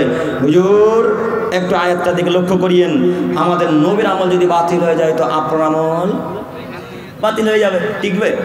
টিকবে না, আমল বাতিল হয়ে যাবে। একটা কথা বলি, শিরকের বিষয় যখন বিষয় দিয়েছেন, একটা কথা না বললে আর মুখকে সামলাতে পারছি না। আমি এই কথাটা প্রায় জায়গাতে বলি, বিশেষ করে যখন শিরকের বক্তব্য থাকে আমার। একটু আপনারা আমার দিকে লক্ষ্য করবেন, কথাটা দিয়ে খেয়াল করবেন। নদিয়ার নবদ্বীপ জায়গা বলে কেউ চিনেন? নবদ্বীপ ধাম, তাই না? নবদ্বীপ ধামে বক্তব্য ছিল, বক্তব্য দিতে গিয়েছি। আপনারা আহলে হাদিস তো? সবাই আহলে হাদিস, আলহামদুলিল্লাহ সব আহলে হাদিস। কিন্তু নদিয়ার প্রায় লোক হানাফি, নবদ্বীপের মানুষ প্রায় লোক হানাফি। তারা আমাকে দাওয়াত দিয়েছিল, আমি তো জানি না যে হানাফি মানুষ। দাওয়াত দিয়ে চলে গেছি, দাওয়াত গ্রহণ করে নিয়েছি। বক্তব্যের বিষয় দিয়েছে শিরক, এখন কি করবেন বলেন? তো বক্তব্যের বিষয় দিয়েছে শিরক। বক্তব্য বলছেন আপনি যেভাবে বক্তব্য দিতে পারেন সেভাবে বক্তব্য দেন, কোরআন হাদিস থেকে। জি আলহামদুলিল্লাহ, খুব ভালো কথা। তো বক্তব্য দিতে এক জায়গায় তাবিজের কথা এসেছে। তাবিজের কথা বলতে একটা হানাফি ছেলে উঠে গিয়ে বলছে, ও হুজুর তাবিজের বিরুদ্ধে যে কথা বলছে, তা আমাদের হুজুর যে তাবিজ দেয়, এইভাবে কথা। ভিডিওটা ওই ছেলেটা রেকর্ড হয়নি, আমার রেকর্ডটা এখনও আছে। তো ওই ছেলেটা বলছে, আপনি যে বলছেন যে তাবিজ দেওয়া শিরকটা, আমাদের হুজুর যে তাবিজ দেয়। তো ওকে জিজ্ঞাসা করলাম, শোনো, ওকে ডাকলাম সামনের দিকে, যে তোমাদের হুজুর কেন তাবিজ দেয় গো? তো তিনি বলছেন যে যার পুত্র সন্তান হয় না তাকে তাবিজ দেয়। এই পুত্র সন্তান যারা হয় না তাকে যখন তাবিজ দেয় তার তখন পুত্র সন্তান হয়। তো তখন আমি তাকে জিজ্ঞাসা করলাম, তোমার ওই হুজুরের কটা পুত্র সন্তান আছে? তখন তিনি বলছেন একটাও পুত্র সন্তান নাই, 3টাই মেয়ে। কথা বুঝতে পারেনি মানে না? হুজুরের একটা পুত্র সন্তান নাই, 3টাই মেয়ে। তখন তাকে বললাম তোমার ব্রেন খুলেনি এখনো? তখন তিনি বলছেন, হ্যাঁ, তাবিজ দিয়ে যদি আসলে ছেলে হয় তো হুজুরের ছেলে নাই কেন? হুজুরের ছেলে হলো না কেন? এই বক্তব্য কালিয়া চকে দিচ্ছি, এই কথা কালিয়া চকে দিচ্ছি। তো কালিয়া চকে প্রায় মানুষ তো ওই রকম, বুঝতে পারেননি? এরকম। তো ওদের মধ্যে থেকে একজন উঠে গিয়ে বলছে, হুজুরে যদি ছেলে দরকার না হয় জানেন কি করবেন? ডাইরেক্ট বলছে হুজুর যদি ছেলে দরকার না হয়, তার মানে ওর আকীদা, ওর বিশ্বাস আছে যে তাবিজ দিয়ে ছেলে হয়। তাবিজ দিয়ে ছেলে হয় কিয়ামত পর্যন্ত হবে না। তাবিজ ব্যবহার করাই হচ্ছে শিরক, মনে থাকবেন ইনশাআল্লাহ। সম্মানিত মা বোন, আপনাকে বলি তাবিজ ব্যবহার কিয়ামত পর্যন্ত করবেন না। আল্লাহ আমাদেরকে বোঝার তৌফিক দান করুক, সকলে বলি আমিন।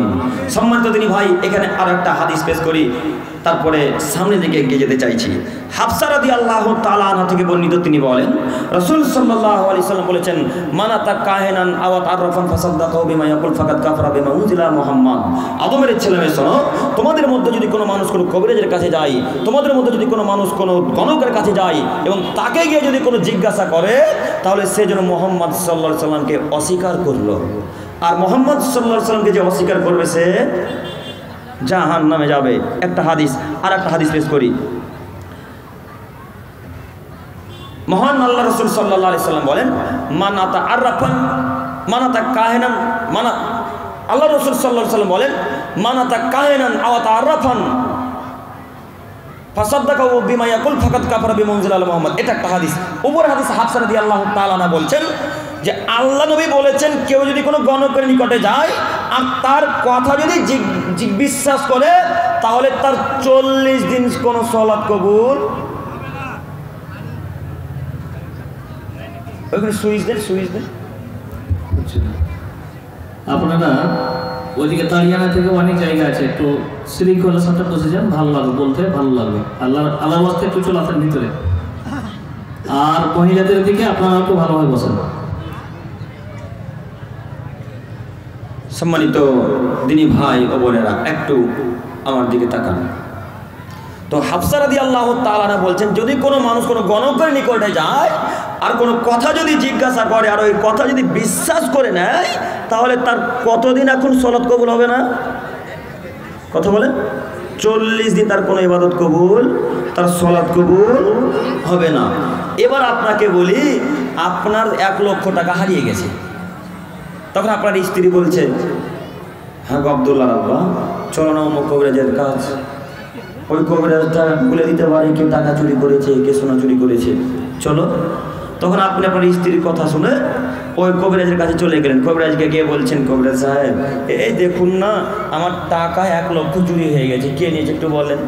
তখন কবিরাজ সাহেব নখ দেখছাড়া বলছে, এই লোকটা নিয়েছে, এমুক তার গা এমন জামা পরে আছে, কিন্তু চেহারাটার বলতে পারে না। তার মানে ও কবিরাজগিরি করতেই জানেন আপনাকে ধোকা দিচ্ছে। সব বলে দিতে পারে, লাল জামা, কালো জামা, সাদা জামা, কালো মানুষ, সাদা মানুষ, এটুকু বলতে পারে তার চেহারাটা এমন, এই লোকটা নিয়েছে বলতে পারে না। তার মানে আপনাকে ধোকা দিচ্ছে। এই নীতি আপনাকে পরিবর্তন করতে হবে। আজকের পর থেকে কোনোদিন কবিরাজের কাছে যাবেন না এই জিজ্ঞাসাবাদ করতে, মনে থাকবেন ইনশাল্লাহ। আজকে থেকে কবিরাজের কাছে যাব না ইনশাল্লাহ। এখানে আরও একটি কথা, শিরক আপনাকে দেখাচ্ছিলাম, শিরকি আকীদা কত যে আমাদের আহলে হাদিসদের মধ্যেও আছে। শুধু আমরা তাদের নাম দিই, আমাদেরও ভুল। শুধু আমরা তাদের নাম দিই, আমাদেরও ভুল। আমাদের আহলে হাদিসদের মধ্যে শিরকি আকীদা নেই। দেখবেন আছে কিনা? এই তাকান এদিকে। এটা মনে করেন আমার হাতে কোনো বাসনপত্র আছে, মনে করেন এটা গ্লাস। তাকান আমার দিকে।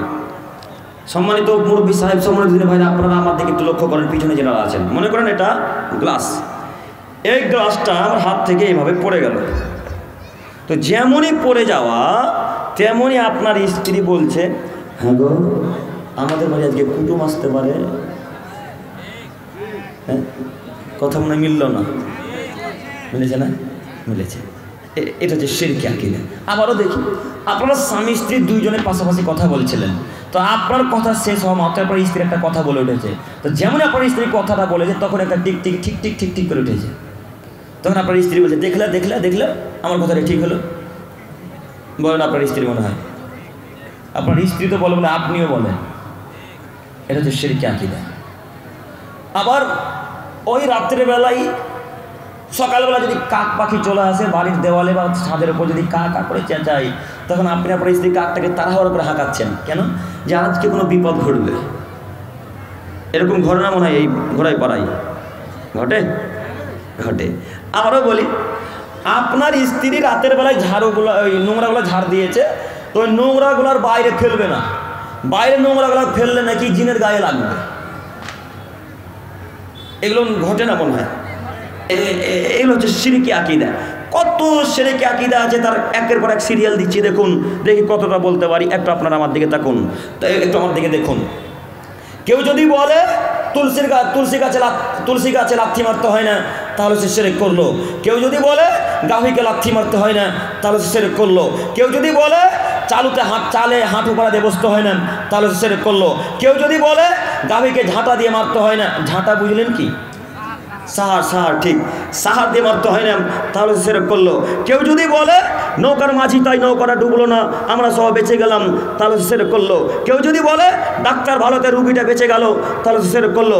কেউ যদি বলে ড্রাইভার ভালোতে অ্যাক্সিডেন্ট হলো না, তাহলে সেরকম করলো। কেউ যদি বলে রাতের বেলায় নোংরাগুলো বাইরে নিক্ষেপ করতে হয় না, তাহলে সেরকম করলো। কেউ যদি বলে রাতের বেলায় গাছ থেকে ফল ছিঁড়তে হয় না, তাহলে সেরকম করলো।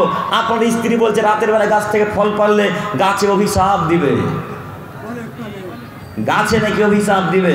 আপনার স্ত্রী চাল ঝাড়ছে কুলাতে, কুলা বুঝলেন কি? কুলাতে চাল ঝাড়ছে। তো আপনার ছোট ছেলে আব্দুল্লাহ কুলার সামনে এসে বসে গেছে, তখন আপনার স্ত্রী কুলক্ষণে ছিল হট হট হট, তোর বিয়েতে দান কম পড়বে রে, হট হট বলে না মনে হয়? বলে কি? কুলার সামনে দান কম পড়বে এই নীতি আপনাকে কে বুঝালো? আর বিবাহে দান নিতে হবে এই নীতি আপনাকে কে বললো? হ্যাঁ, মানে আপনি অনুষ্ঠানটাই দিচ্ছেন টাকা নেওয়ার উদ্দেশ্যে না, অনুষ্ঠানটাই আপনার টাকা নেওয়ার উদ্দেশ্যে। কালকে আমরা দমকলে বক্তব্য দিতে গেছি, দমকলের পার্শ্ববর্তী এলাকার দৌলতাবাদ থানা, চেনেন কি? দৌলতাবাদ থানায় বক্তব্য দিতে গেছি, তো তারা বলছে যে আমাদের গ্রামে 40 পালন করা হয়। 40 মানে বুঝতে পারলেন, বাপ মা মরার 40 দিনে অনুষ্ঠান করা হয়। তো এই 40-এতে গ্রামের মানুষকে গরু কেটে দাওয়াত দেওয়া হয়, খানা খাওয়ানো হয়। তো খানাটা এই জন্যে খাওয়ায় যে প্রত্যেকটা মানুষ দান দিতে আসবে, এই জন্যে প্রত্যেকটা মানুষের দান নিবে। গরুটা ছিল দাম 20,000 টাকা, উঠেছে খানাতে 40,000 টাকা। তা লাভ হলো না? আর মানুষও বোকা, মানুষ মনে করে যে বাপের নামে গরু কাটলে বাপ জান্নাতে ঢুকে যাবে। হ্যাঁ, বাপ সলাত আদায় করলো না, বাপ কিছু করলো না, বাপের জন্য একদিন আপনি কবরের কাছে গিয়ে কান্নাকাটি করলেন না, আর 40 দিনের বেলায় গরু কেটে বাপকে জান্নাতে ঢুকাতে চাইছে। কি করবেন? বাপ মা জন্য একদিন কান্নাকাটি করে আল্লাহর কাছে চাইলেন না, কবরের কাছে গিয়ে 2 চোখে পানি ফেললেন না, 40 দিনের বেলায় বলছেন আমার বাপকে আল্লাহ ক্ষমা করো, আল্লাহর বাপকে ক্ষমা করে। এইভাবে কান্নাকাটি করতে করতে ওই গরু কাটলেন। গরু কেটে মনে করেন আমার বাপ এখন জান্নাতে যাবে, যে অসম্ভব, জান্নাতে যাবে না। এখানে একটা কথা বলি, আপনি মনে রাখবেন, এই যে শবে বরাত গেল, শবে বরাত গেল, আপনারা শবে বরাত মানেন না মানে? আলহামদুলিল্লাহ। এই মানে এই যে শবে বরাত গেল, এই শবে বরাতের রাত্রিতে যে কত মানুষ কবর জিয়ারত করতে গেছে, হ্যাঁ, কত মানুষ যে গেছে। এই জন্য একটা বাক্য বলেছিলাম যে বাপের মরা হলো আজকে 3 বছর বা 4 বছর, একদিনও বাপের কবরের কাছে গিয়ে কান্নাকাটি করলেন না, শবে বরাত রাত্রে বাপকে জান্নাতে ভরে দিয়ে চলে আসবে।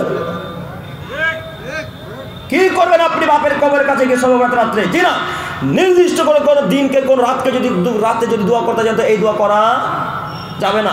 বাপের জন্য সকালে যান, বিকালে যান, দুপুরে যান, সন্ধ্যায় যান, রাত্রে যান, 2টার সময় যান, 4টার সময় যান, কোনো টাইম কোনো দিন নির্দিষ্ট করবেন না। যখন খুশি বাপের মায়ের কবরের কাছে গিয়ে কবর জিয়ারত করবেন। শুধু শবে বরাত রাত্রিকে নির্দিষ্ট করলেন কেন? এটাই হলো বেদাত।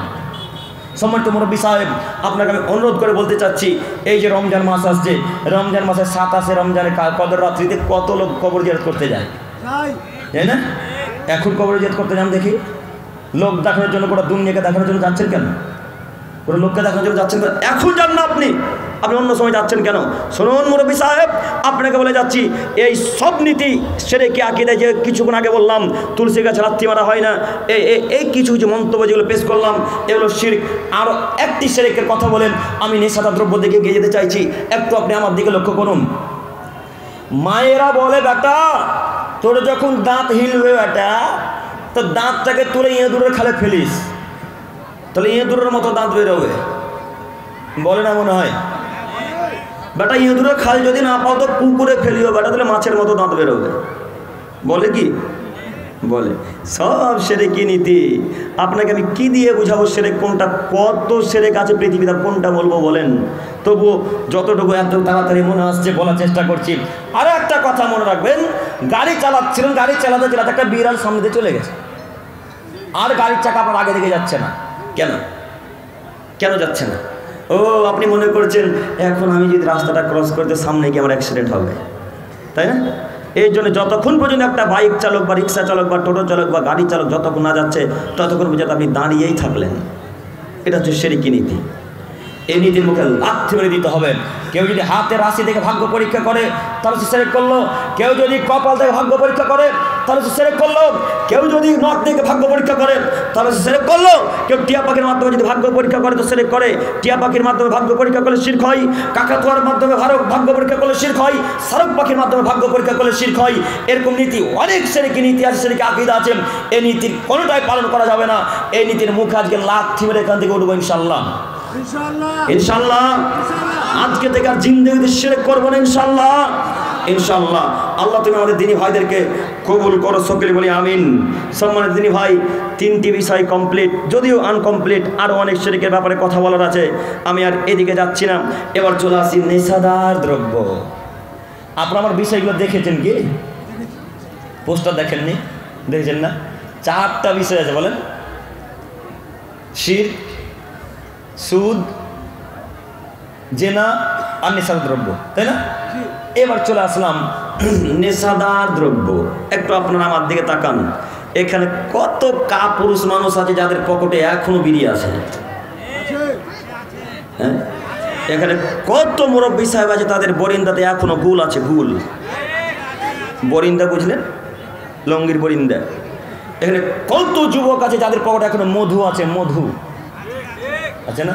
এটা ঝাড়খণ্ড নাকি বাঙ্গাল? ঝাড়খণ্ডে মধু চলে। মধু মানে ওই মৌমাছির গাছের মধু নয়, ওই তিরঙ্গার মতো একটা মধুর প্যাকেট পাওয়া যায়, পাওয়া যায় না? এগুলো মানে সবই হালাল নাকি? হালাল, সব হারাম, একটা পান করা যাবে না। কত মানুষ আছে যাদের পকেটে এখনো গুটকা আছে, তিরঙ্গা আছে। আচ্ছা, আপনাকে আমি যে এতবার করে বলছি, আপনার লজ্জা লাগে না? আপনাদের খারাপ লাগে না? ওই এখানে আপনারা নাম দিয়েছেন ঘোড়াইপাড়া তাবলিগি, কই নামটা গো? ঘোড়াইপাড়া, দেন তো ভাই, দেখেন ভাইরা, দেখেন একটু। নাম দিয়েছেন নতুন ঘোড়াইপাড়া তালতলা পাড়া যুবক কমিটির উদ্যোগে বিরাট ধর্মীয় তাবলিগি জালসা, বিরাট ধর্মীয় তাবলিগি জালসা। ও মুরব্বী সাহেব, এটা বিরাট ধর্মীয় তাবলিগি জালসা, এটা বিরাট ধর্মীয় দুর্গা পূজা নয় যে এই জায়গাতে আপনি বিড়ি, গুল, গুটকা, গাঁজা, হিরোইন, ইয়াবা, তিরঙ্গা, ফেন্সিডেল, গুল এই যাবতীয় নিয়ে আসবেন। এটা দুর্গা পূজার প্যান্ডেল নয়। এটা কিসের প্যান্ডেল বলেন দেখি? তাবলিগি জালসার সভা। এই জায়গাতে আপনি এই যাবতীয় হারাম খাদ্য নিয়ে যাবেন, লজ্জা হয় না? আপনার খারাপ লাগে না? আপনার ইতস্তবোধ নেই? আপনার হায়াবোধ নেই? আপনার তো লজ্জা থাকা উচিত, আপনার হায়াবোধ থাকা উচিত, আপনার লজ্জাবোধ থাকা উচিত। এই ধর্মীয় সভাতে, এত বড় একটা ধর্মীয় সভাতে, তাবলিগি জালসাতে আমি কী হিসাবে গোল নিয়ে আসি, কী হিসাবে বিড়ি নিয়ে আসতে পারি, কী হিসাবে সিগারেট নিয়ে আসতে পারি? এই নীতি পরিবর্তন করা লাগবে। সম্মানিত মুরব্বী সাহেব, একটু আপনি আমার দিকে তাকান। মহান আল্লাহ তাআলা বলেন, ইয়াসআলুনাকা আনিল খামরি ওয়াল মাইসির। মুহাম্মদ সাল্লাল্লাহু আলাইহি সাল্লাম, সারা পৃথিবীর মানুষ আপনাকে জিজ্ঞাসা করবে মদ আর জুয়া সম্পর্কে। সারা পৃথিবীর মানুষ আপনাকে জিজ্ঞাসা করবে মদ আর জুয়া সম্পর্কে। তখন আপনি বলবেন ফিহিমা ইসমু কাবীর, এই দুটিতে বড় পাপ হয়। সম্মানিত যুবক ভাই, এখানে যত মুখ দেখতে পাচ্ছি সব প্রায় যুবক, কিছু মুরব্বী। যত মুখ দেখতে পাচ্ছি সবই যুবক। আলহামদুলিল্লাহ, আল্লাহ তুমি যুবক ভাইদেরকে দিনের পথে কবুল করো, সকলে বলি আমিন। সম্মানিত মুরব্বী সাহেব, সম্মানিত আমার প্রিয় দিনী ভাই, একটু আপনি আমার দিকে তাকান। মহান আল্লাহ তাআলা নবীকে বলছেন, মুহাম্মদ সাল্লাল্লাহু আলাইহি সাল্লাম, যখন পৃথিবীর মানুষ আপনাকে জিজ্ঞাসা করবে মদ আর জুয়া সম্পর্কে, তখন আপনি বলে দিবেন ফিমা ইসমু কাবীর, এই দুটিতে বড় পাপ হয়। জরুরি এখানে একটি কথা, আল্লাহ বলছেন মদ আর জুয়াতে বড় পাপ হয়। আল্লাহ বলছেন মদ আর জুয়াতে বড় পাপ হয়, আপনার হুজুর বলছে মাকরু। এখন কোনটাকে প্রাধান্য দিবেন? হুজুরের কথাকে মানবেন না আল্লাহর কথাকে মানবেন? একটু বলেন, কার কথা? আল্লাহর কথা। তাহলে হুজুরের কথাতে লাথি মেরে দিতে হবে। এখন হুজুরের কথা এখন মান্যতা দেওয়া যাবে না। হুজুরের কথা মান্যতা দেওয়া যাবে না। কেন? হুজুর এই জন্যে মাকরু বলেছে, সে নিজে খায় তাই। একটু আগে কথা বলছিলাম যে তাবিজের ব্যবস্থা সেই বলবে যায় যে তাবিজ বিক্রয় করে। এখন ওই লোকটা বলবে হারা মাকরু গুল খাওয়া সিগারেট খাওয়া যে লোকটা নিজে খায়। এই জন্য আপনাকে বলেছি যেমন তেমন হুজুরের কাছে কথা জানিয়েন না, যেমন তেমন হুজুরের কাছে কথা জানিয়েন না। যে লোকটা ভালো পড়াশোনা করে, যে লোকটা ভালো কথা বলতে পারে, কোরআন হাদিসের রেফারেন্স দিয়ে যারা কথা বলতে পারেন তাদের কথাকে প্রাধান্য দেবেন, তাদের কথাকে মান্যতা দেবেন। শুনুন মুরব্বী সাহেব, আপনাকে বলি, আপনি বিশ্বাস করুন, মহান আল্লাহ তাআলা বলছেন, আপনি বলে দেন মুহাম্মদ সাল্লাল্লাহু আলাইহি ওয়াসাল্লাম সারা পৃথিবীর মানুষকে আপনি বলে দেন যে নেশাদার দ্রব্য খাই পান করা বড় কাজ, বড় পাপ, জুয়া খেলা বড় পাপ। অতএব আমি ঘোড়ায় পাড়ার সারা পৃথিবীর মানুষকে বলতে চাচ্ছি, হে আমার প্রিয় দিনী ভাই, হে আমার মুরব্বী সাহেবগণ, আপনি আমার আব্বা সমতুল্য মানুষ, আপনি আমার চাচা সমতুল্য মানুষ, আপনাকে আমি অনুরোধ করে বলতে চাচ্ছি, আজকে এই মঞ্চে এই জালসাতে তওবা করে উঠবেন। আজকে এখান থেকে তওবা করে উঠবেন। আল্লাহ কিয়ামত পর্যন্ত কোনোদিন বিড়িতে, কিয়ামত পর্যন্ত কোনো গুলে, কিয়ামত পর্যন্ত কোনো মধুতে, কিয়ামত পর্যন্ত কোনো সিগারেটে, কিয়ামত পর্যন্ত কোনো দারুতে, কোনো কিছুতে আর হাত দিব না ইনশাআল্লাহ। পারবেন না বলতে ইনশাআল্লাহ? ইনশাআল্লাহ শুধু এই কয়েকজন, মানে ওরা বলছে যা বলবেন বলেন, বক্তব্য মানছে না। এখন যদি বলে দিন ইনশাআল্লাহ তো পায়খানা গেলেই তো বিড়ি লাগবে, হ্যাঁ, আর বিড়ি না খেলে তো পায়খানা যাওয়া হবে না, হ্যাঁ লাগে না? আশ্চর্য লাগে, কত কত মসজিদের বাথরুম যখন ঢুকি তখন মসজিদের বাথরুমও দেখি বিড়ি পড়ে আছে। তো ওই বিড়িটা কি ইমাম সাহেব খায়? ইমাম সাহেব খায় না। যদি ইমাম সাহেব গোল খায় হয়তো, তো ওই বিড়িগুলো কি ইমাম সাহেব খায়? ইমাম সাহেব খায় না। এই মুরব্বী সাহেব আর এই যুবক ভাইরাই খায়, ওখানে ফেলে আসে। কে ফেলতে যায়? কথা বলেন। আপনারা কেউ দেখেননি বাথরুমে বিড়ি? দেখেননি? আমার কথা মিথ্যা হচ্ছে কি? যদি মিথ্যা মনে করেন তো কাল থেকে ভিডিও করবো ইনশাল্লাহ, হ্যাঁ, কাল থেকে ভিডিও করবো ইনশাল্লাহ। তো আপনাদেরকে বলছি, আল্লাহর ঘরে প্রবেশ করতে যাচ্ছেন, ওখানে যাচ্ছেন, তো বিড়িটাকে নিয়ে প্রবেশ করতে হবে? হ্যাঁ, ছি ছি ছি ছি ছি ছি ছি, খারাপ লাগে না? এতটুকু মানবতা কাজ করে না মনে হয়। নাহলে কিভাবে আপনার বিড়িগুলো গুটকা পকেটে রাখতে পারেন আমি তো বুঝতে পারি না। একটু আপনি আমার দিকে তাকান। হুজুরের কথাকে আজকে থেকে আর প্রাধান্য দিব না ইনশাআল্লাহ। আজকের পর থেকে মাকরুর কথা মানবো না ইনশাআল্লাহ। আজকের পর থেকে গুলের মুখে লাথি মেরে দিলাম ইনশাআল্লাহ। আজকে থেকে বীরের মুখে লাথি মারলাম ইনশাআল্লাহ। আজকে থেকে গুটকার মুখে, গুলের মুখে, তিরাঙ্গার মুখে, মধুর মুখে লাথি মারলাম ইনশাআল্লাহ। পারবেন না ইনশাআল্লাহ? পারবেন তো ইনশাআল্লাহ? আপনার হুজুর মাকরু বলবে ততক্ষণ পর্যন্ত যতক্ষণ খাবেন। আপনি বিশ্বাস করুন, আমাদের মঞ্চে অনেক হুজুর বক্তব্য রাখেন, আমাদের সাথে স্টেজে বক্তব্য রাখেন। হুজুরের ঠোঁটের দিকে লক্ষ্য করলে দেখা যায় হুজুরের ঠোঁট গোলাপি হয়ে আছে, লাল টুকটুক হয়ে আছে। বুঝতে পারেননি? লাল টুকটুকে মানে কি লিপস্টিক দিয়ে এসছে নাকি? পান খেয়ে আছে, পান খেয়ে বক্তব্য রাখতে এসেছে। বিশ্বাস করুন, হুজুরের পকেটের দিকে যদি তাকাই, বুক পকেটে, তো একটা কাগজে গোল গোল করে কি যেন ভরা আছে। কি বলেন তো দেখি সেটা? জর্দা পান ভরা আছে। ওরাই আপনাদের প্রধান আলোচক, ওরাই আপনাদের জাতির নাকি রত্ন, ওরাই নাকি আপনাদের আইডল। আপনাকে কথা একটা বলতে গিয়ে বক্তব্য দিতে গিয়ে ছুটে গেছিল একটা কথা, আপনি বক্তব্যের মাঝে কমেন্ট করছেন যে অমুক হুজুরের অনেক শ্রোতা, অমুক হুজুরের এত মিলিয়ন ফলোয়ার্স, অমুক হুজুরের এত মিলিয়ন বিলিয়ন ফলোয়ার্স। তো আপনাকে বলছি, আপনার হুজুরকে একদিন বক্তব্যের মাঝে বলতে বলেন না, 10 লক্ষ, 5 লক্ষ, 1 লক্ষ মানুষের সামনে বলতে বলেন শিরকের কথা। দেখি পরের দিন থেকে কত ফলোয়ার্স থাকে। কথা বুঝতে পারেননি? আপনার হুজুর যে 10 মিলিয়ন ফলোয়ার্স বলছেন, এই হুজুরকে 10টা বেদাতের সিরিয়াল দিতে বলেন তো দেখি তারপরের দিন কত মিলিয়ন ফলোয়ার্স থাকে। যত ফলোয়ার্স সবই যে বেদাতি ফলোয়ার্স, তো থাকবে না কেন? হুজুরকে 10টা শিরকের সিরিয়াল দিতে বলেন, হুজুরকে 10টা বেদাতি সিরিয়াল দিতে বলেন, আর জোরালো কণ্ঠে বলতে বলেন যে যারা বিড়ি, গোল, গুটকা, গাঁজা, হিরোইন খাইলো, হারামি কাজ করলাম, হারাম খাদ্য করে বাক্য বলতে বলেন। দেখেন আপনার হুজুর তারপরে যে কটা ফলোয়ার থাকে, কটা মানুষ তার বক্তব্য শুনতে যায়। অসম্ভব। আপনার হুজুর হক কথা বলতে পারে না। যদিও হক কথা বলে কথা ঠিক, কিন্তু অসৎ কাজের নিষেধ করতে পারে না। প্রায় আলেম হককে দাওয়াত দিতে পারে, প্রায় আলেম হককে দাওয়াত দিতে পারে, প্রায় আলেম হক কথা বলতে পারে, কিন্তু অসৎ কাজে নিষেধ করতে পারে না। বলে না কেন?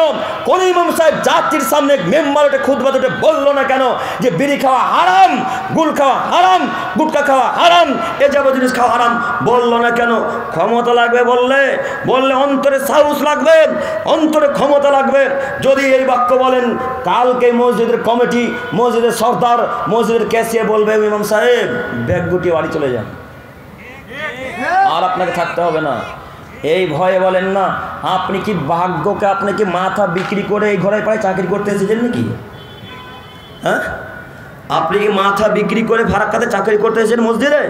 জি না, মাথা বিক্রি করে চাকরি করতে আসেনি। পৃথিবী সৃষ্টির 50,000 বছর পূর্বে ভাগ্য লেখা হয়েছে। পৃথিবী সৃষ্টির 50,000 বছর পূর্বে ভাগ্য লেখা হয়েছে। সেই দিন যদি লেখা থাকে যে এইভাবে বক্তব্য দেওয়ার পরেও ওই ইমাম সাহেব ঘোড়ায় পাড়াতেই থাকবে, কোনো মায়ের বেটা তাকে হাঁকাতে পারবে না। আর যদি বক্তব্য নাও দেন, আর সারা পৃথিবীর মানুষ যদি ঘোড়ায় পাড়াতে রাখার চেষ্টা করে, আল্লাহ যদি বলে তোর এখানে রুজি নেই, কোনো মায়ের বেটা রাখতে পারবে? কেউ পারবে না। তো বক্তব্য দিতে ভয় করছেন কেন? কেন ভয় করছেন? বলতে পারেন না জোরালো কণ্ঠে খুতবায় উঠে যে যেই সমস্ত গাঁজাখোর কমিটি, যেই সমস্ত গুলখোর সর্দার, যেই সমস্ত বিড়িখোর সভাপতি, যে সমস্ত হারামখোর সর্দার, এদেরকে লাথি মেরে ত্যাগ করে দিতে হবে, এদেরকে সমাজ থেকে তাড়িয়ে দিতে হবে, এদেরকে দায়িত্বে রাখা যাবে না। বলেন না কেন? আপনার যতজন লোক দায়িত্বে আছেন, শুধু এই ফারাক্কা কেন, গোটা পৃথিবীর মানুষ যেখানে যারা দায়িত্ব পালন করছে, 1999টা মানুষ, 1999টা মানুষ যারা দায়িত্বশীল, তারা বিড়িখোর, তারা জর্দাখোর, তারা গুলখোর, তারা হিরোইনখোর, তারা গাঁজাখোর, তারা মদখোর, যারাই দায়িত্ব আছে তারা প্রায় লোক বিড়িখোর। মিলিয়ে দেখেন আপনি।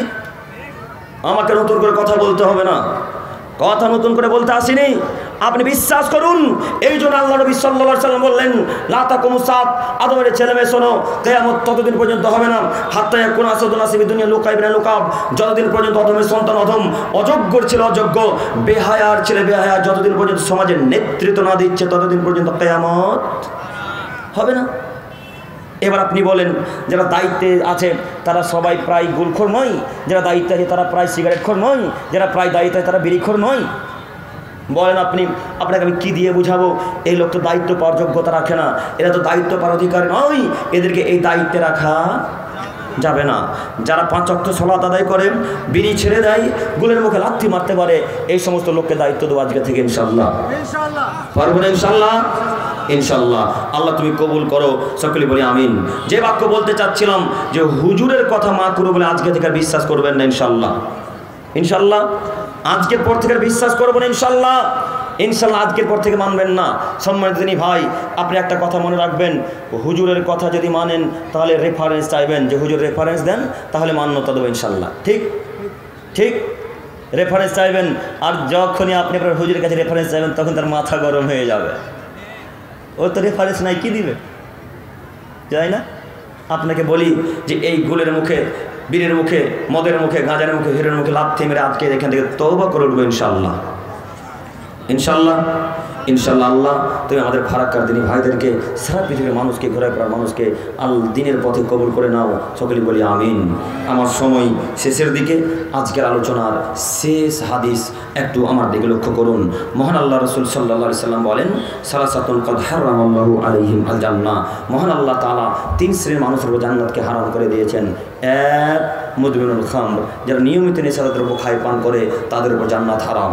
2, আকুন, পিতামাতার অবাধ্যকারী ছেলে মেয়ের উপর জান্নাত হারাম। 3, দায়ুস, আল্লাযী ইউকিরু ফি আহলিল খাবাস, বাড়িতে যারা বেহায়াপনার সুযোগ দেয় তাদের উপর জান্নাত হারাম।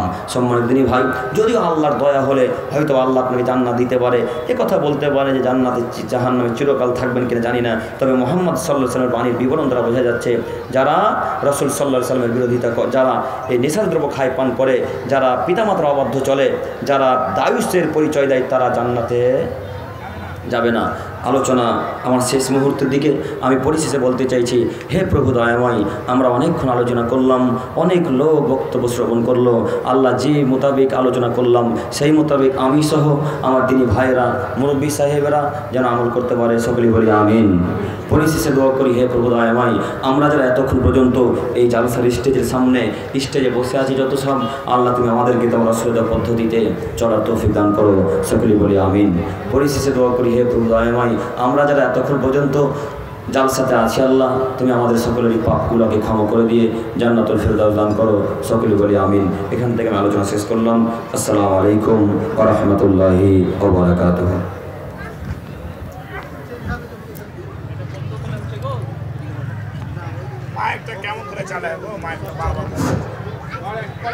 ওয়ালাইকুম আসসালাম ওয়া রাহমাতুল্লাহি ওয়া বারাকাতুহু।